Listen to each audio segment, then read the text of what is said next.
بسم اللہ الرحمن الرحیم۔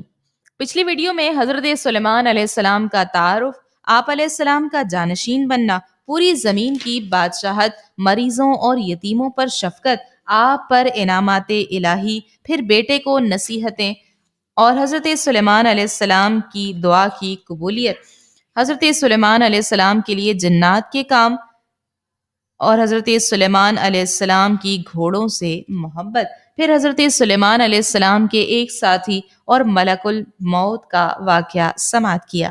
اب آئیے حضرت سلیمان علیہ السلام اور چونٹی کا واقعہ سماعت کرتے ہیں۔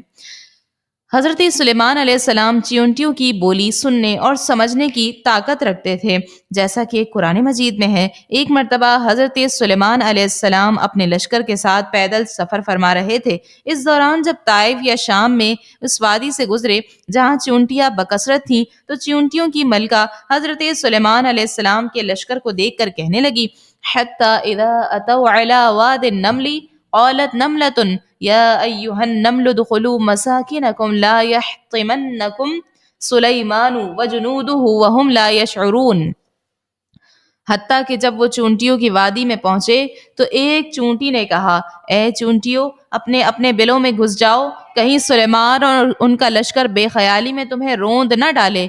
حضرت سلیمان علیہ السلام نے چونٹی کی یہ بات 3 میل دور سے ہی سن لی، تو آپ علیہ السلام اس کی چونٹیوں کی حفاظت، ان کی ضروریات کی تدبیر اور چونٹیوں کو نصیحت کرنے پر تعجب کرتے ہوئے مسکرا کر ہنس پڑے اور بارگاہ الہی میں عرض کی، اے میرے رب، مجھے توفیق دے کہ میں تیرے اس احسان کا شکر ادا کروں جو تو نے مجھ پر اور میرے ماں باپ پر کیا، اور مجھے توفیق دے کہ میں وہ نیک کام کروں جس پر تو راضی ہوا، اور مجھے اپنی رحمت سے اپنے ان بندوں میں شامل کر جو تیرے خاص قرب کے لائق ہیں۔ پھر جب حضرت آپ علیہ السلام چونٹی کی وادی کے قریب پہنچے تو اپنے لشکروں کو ٹھہرنے کا حکم دیا، یہاں تک کہ چونٹیاں اپنے گھروں میں داخل ہو گئیں۔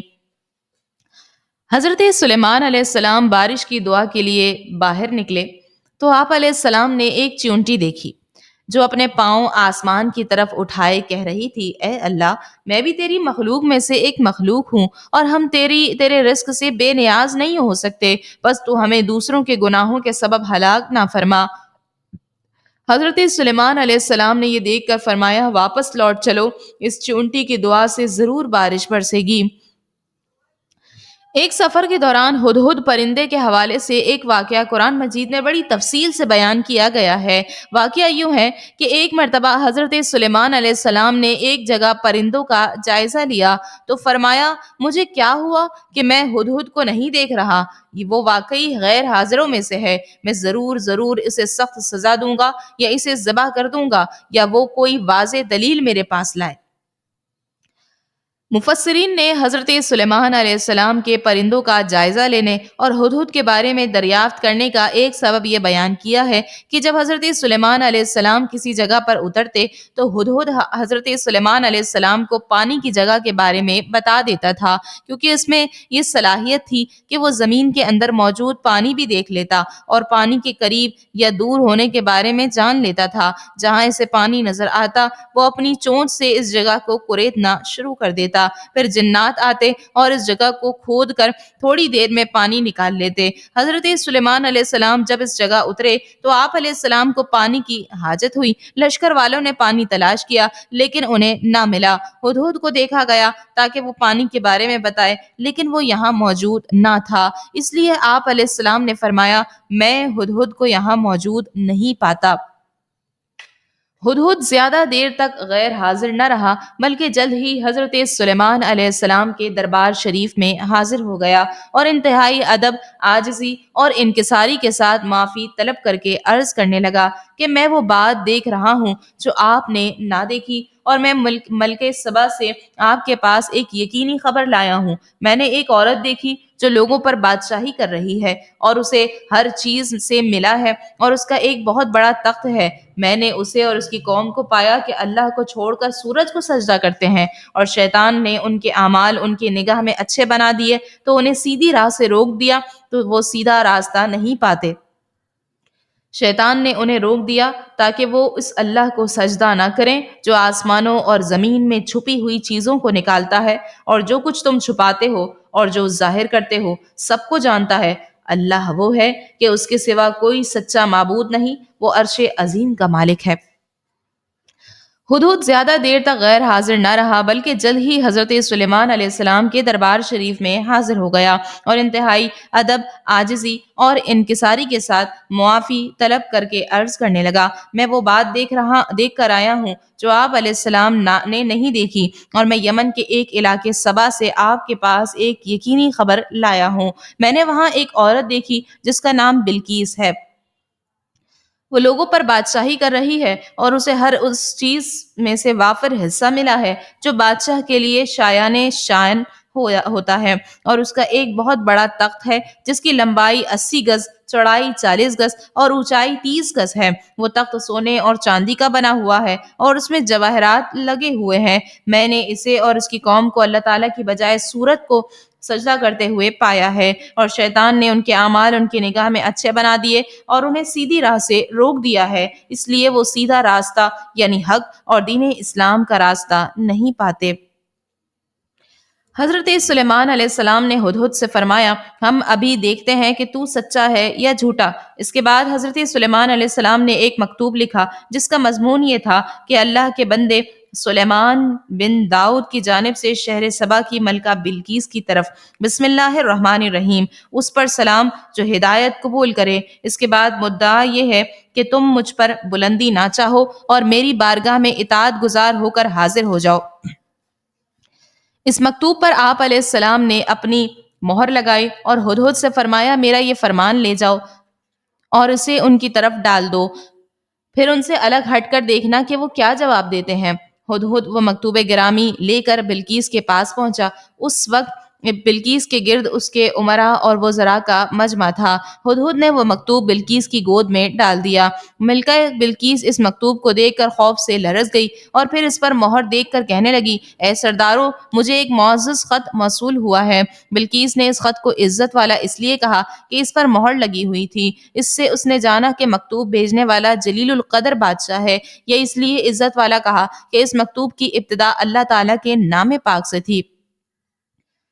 پھر اس نے بتایا کہ وہ مکتوب کس کی طرف سے آیا ہے۔ اس نے کہا: بے شک وہ سلیمان علیہ السلام کی طرف سے ہے، اور اس کا مضمون یہ ہے کہ اللہ کے نام سے شروع جو نہایت مہربان رحمت والا ہے۔ میرے حکم کی تعمیل کرو اور تکبر نہ کرو جیسا کہ بعض بادشاہ کیا کرتے ہیں، اور میرے پاس فرما بردارانہ شان سے حاضر ہو جاؤ۔ مکتوب کا مضمون سنا کر بلقیس اپنی مملکت کے وزراء کی طرف متوجہ ہوئی اور کہا: اے سردارو، میرے اس معاملے میں مجھے رائے دو۔ میں کسی معاملے میں کوئی قطعی فیصلہ نہیں کرتی جب تک تم میرے پاس حاضر نہ ہو۔ سرداروں نے کہا: ہم قوت والے ہیں اور بڑی سخت جنگ لڑ سکتے ہیں۔ اس سے ان کی مراد یہ تھی کہ اگر تیری رائے جنگ کی ہو تو ہم لوگ اس کے لیے تیار ہیں، کیونکہ ہم بہادر اور شجاع ہیں، قوت و توانائی والے ہیں، کثیر فوجیں رکھتے ہیں اور جنگ آزما ہیں۔ سرداروں نے مزید کہا کہ صلح یا لڑائی کا اختیار تو تمہارے ہی پاس ہے۔ اے ملکہ، تو تم غور کر لو کہ تم کیا حکم دیتی ہو۔ ہم تیری اطاعت کریں گے اور تیرے حکم کے منتظر ہیں۔ رائے اور مشورہ دینا ہمارا کام نہیں، تم خود صاحب عقل اور صاحب تدبیر ہو، ہم بہرحال تیری اطاعت کریں گے۔ جب بلقیس نے دیکھا کہ یہ لوگ جنگ کی طرف مائل ہیں تو اس نے انہیں ان کی رائے کی خطا پر آگاہ کیا اور جنگ کے نتائج سامنے رکھتے ہوئے کہا کہ جب بادشاہ کسی بستی میں اپنی قوت اور طاقت سے داخل ہوتے ہیں تو اسے تباہ کر دیتے ہیں اور اس کے عزت والوں کو قتل کر کے قیدی بنا کر اور ان کی توہین کر کے انہیں ذلیل کر دیتے ہیں۔ یہی بادشاہوں کا طریقہ ہے۔ ملکہ بلقیس چونکہ بادشاہوں کی عادت جانتی تھی، اس لیے اس نے یہ کہا اور اس کی مراد یہ تھی کہ جنگ مناسب نہیں ہے، اس میں ملک اور اہل ملک کی تباہی و بربادی کا خطرہ ہے۔ سرداروں کے سامنے جنگ کے نتائج رکھنے کے بعد ملکہ بلقیس نے اپنی رائے کا اظہار کرتے ہوئے کہا: میں حضرت سلیمان علیہ السلام اور ان کی قوم کی طرف ایک تحفہ بھیجنے والی ہوں، پھر دیکھوں گی کہ ہمارے قاصد کیا جواب لے کر لوٹتے ہیں۔ اس سے معلوم ہو جائے گا کہ وہ بادشاہ ہے یا نبی، کیونکہ بادشاہ عزت و احترام کے ساتھ ہدیہ قبول کرتے ہیں، اس لیے اگر وہ بادشاہ ہیں تو ہدیہ قبول کر لیں گے، اور اگر نبی ہیں تو ہدیہ قبول نہیں کریں گے، اور اس کے علاوہ اور کسی بات سے راضی نہ ہوں گے اگر ہم ان کے دین کی پیروی کریں۔ ملکہ نے اپنے قاصد کو ایک خط دے کر روانہ کیا اور اس کے ساتھ 500 غلام اور 500 باندیا بہترین لباس اور زیوروں کے ساتھ آراستہ کر کے سونے سے نقش و نگار کی ہوئی زینوں پر سوار کر کے بھیجے۔ ان کے علاوہ 500 سونے کی اینٹیں، جواہرات لگے ہوئے تاج اور مشک و عنبر وغیرہ بھی روانہ کیے۔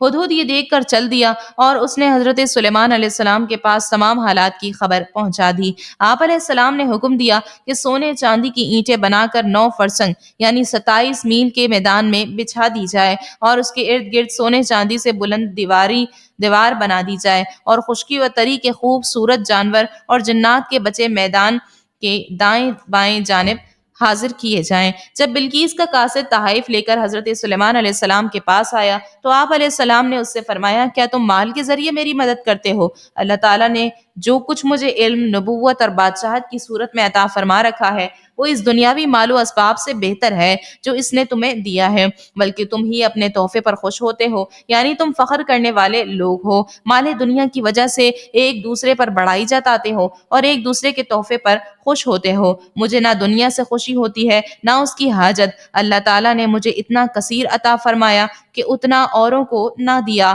اور اس کے ساتھ ساتھ مجھے دین اور نبوت سے بھی مشرف کیا۔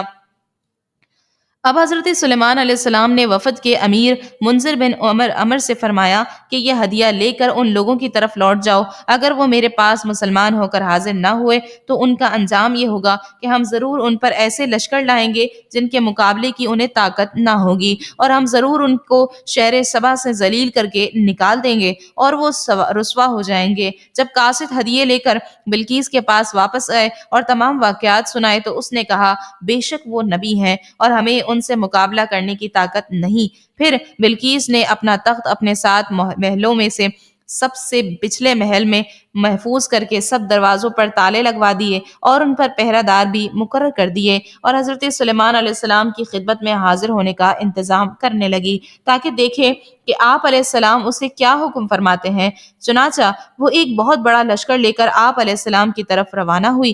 جب بلقیس اتنا قریب پہنچ گئی کہ حضرت سلیمان علیہ السلام صرف 1 فرسنگ یعنی 3 میل کا فاصلہ رہ گیا تو حضرت سلیمان علیہ السلام نے فرمایا، اے درباریوں، تم میں سے کون ہے جو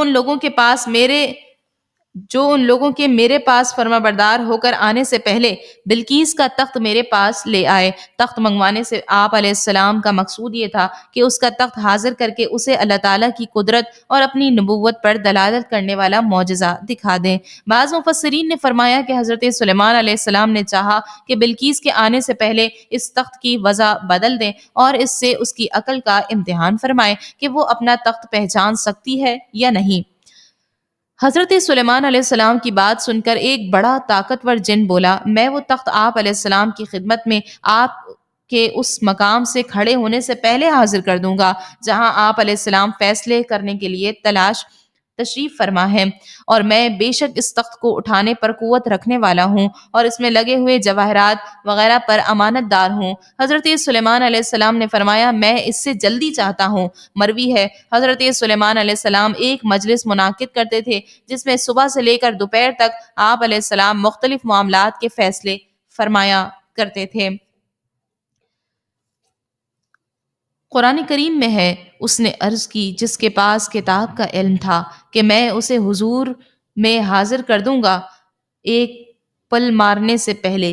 پھر جب سلیمان نے اس تخت کو اپنے پاس رکھا، دیکھا، کہا، یہ میرے رب کے فضل سے ہے تاکہ مجھے آزمائے کہ میں شکر کرتا ہوں یا ناشکری، اور جو شکر کرے وہ اپنے بھلے کو شکر کرتا ہے، اور جو ناشکری کرے تو میرا رب بے پرواہ ہے، سب خوبیوں والا۔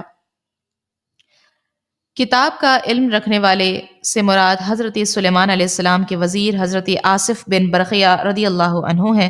یہ اللہ تعالیٰ کا اسم اعظم جانتے تھے۔ حضرت آصف بن برقیہ رضی اللہ تعالیٰ عنہ نے کہا کہ میں آپ علیہ السلام کی بارگاہ میں اس تخت کو آپ علیہ السلام کے پلک جھپکنے سے پہلے لے آؤں گا۔ تو حضرت سلیمان علیہ السلام نے ان سے فرمایا، اگر تم نے ایسا کر لیا تو تم سب سے زیادہ جلدی اس تخت کو لانے والے ہوگے۔ حضرت آصف بن برقیہ رضی اللہ تعالیٰ عنہ نے جب اسم اعظم کے ذریعے دعا مانگی تو اسی وقت تخت حضرت سلیمان علیہ السلام کے سامنے نمودار ہو گیا۔ اس قرآنی واقعے سے ثابت ہوتا ہے کہ اللہ تعالیٰ اپنے اولیاء کو بڑی بڑی روحانی طاقت و قوت عطا فرماتا ہے۔ دیکھ لیجئے حضرت آصف بن برقیہ رضی اللہ عنہ نے پلک جھپکنے بھر کی مدت میں تخت بلقیس کو ملک سبا سے دربار سلیمان میں حاضر کر دیا اور خود اپنی جگہ سے ہلے بھی نہیں۔ اسی طرح بہت سے اولیاء کرام نے سینکڑوں میل کی دوری سے آدمیوں اور جانوروں کو لمحہ بھر میں بلا لیا ہے۔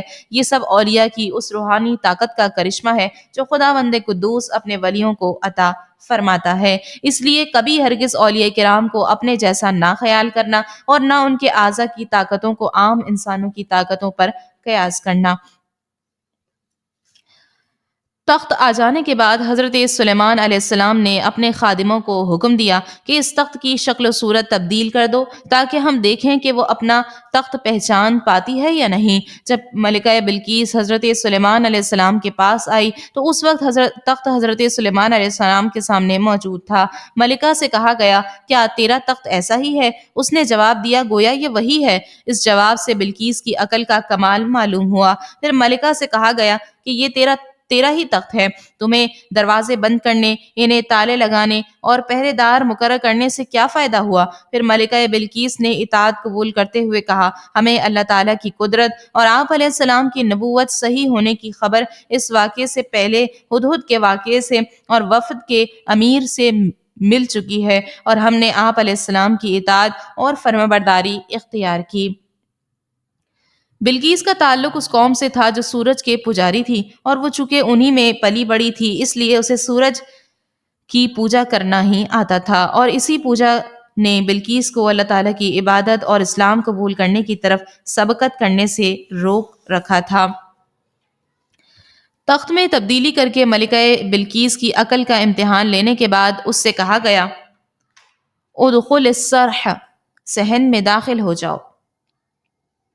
وہ صحن شفاف شیشے کا بنا ہوا تھا اور اس کے نیچے پانی جاری تھا جس میں مچھلیاں تیر رہی تھیں، اور اس صحن کے وسط میں حضرت سلیمان علیہ السلام کا تخت تھا جس پر آپ علیہ السلام جلوہ افروز ہو چکے تھے۔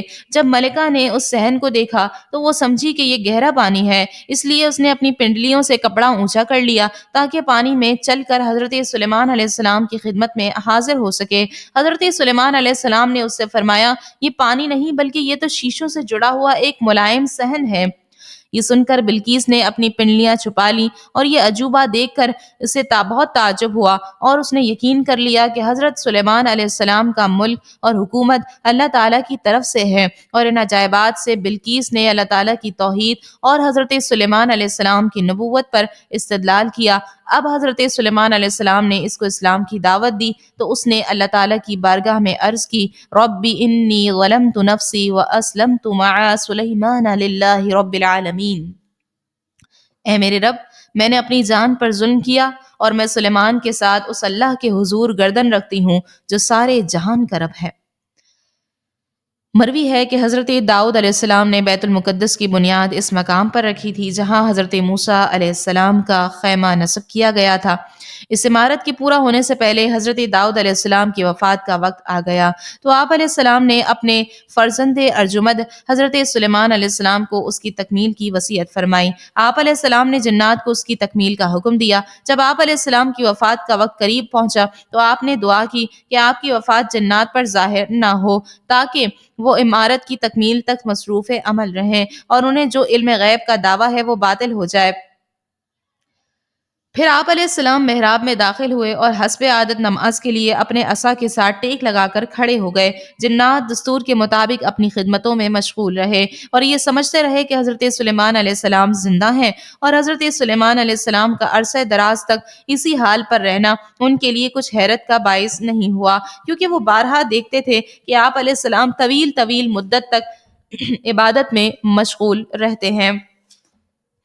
اور آپ علیہ السلام کی نماز بہت لمبی ہوتی ہے، حتیٰ کہ آپ علیہ السلام کی وفات کے بعد ایک طویل وقت تک جنات آپ علیہ السلام کی وفات پر مطلع نہ ہوئے اور اپنی خدمتوں میں مشغول رہے، یہاں تک کہ دیمک نے آپ علیہ السلام کا عصا کھا لیا اور آپ علیہ السلام کا جسم مبارک جو لاٹھی کے سہارے سے قائم تھا زمین پر تشریف لے آیا۔ اس وقت جنات کو آپ علیہ السلام کی وفات کا علم ہوا، تب جنوں پر یہ حقیقت کھل گئی کہ وہ غیب نہیں جانتے، کیونکہ اگر وہ غیب جانتے ہوتے تو حضرت سلیمان علیہ السلام کی وفات پر مطلع ہو جاتے اور اس ذلت خواری کے عذاب میں نہ رہتے۔ اللہ تعالی ہمیں بھی حضرت سلیمان علیہ السلام کی طرح حکمت اور دانائی اور فہم عطا فرمائے، ہمیں ایسا حلم اور عدل عطا فرمائے جیسا اپنے نبی سلیمان علیہ السلام کو عطا فرمایا، ہمیں بھی ایسا فہم اور بصیرت دے کہ ہم تیرے احکام کو سمجھ سکیں اور ان پر عمل کر سکیں جیسا کہ تو نے حضرت سلیمان علیہ السلام کو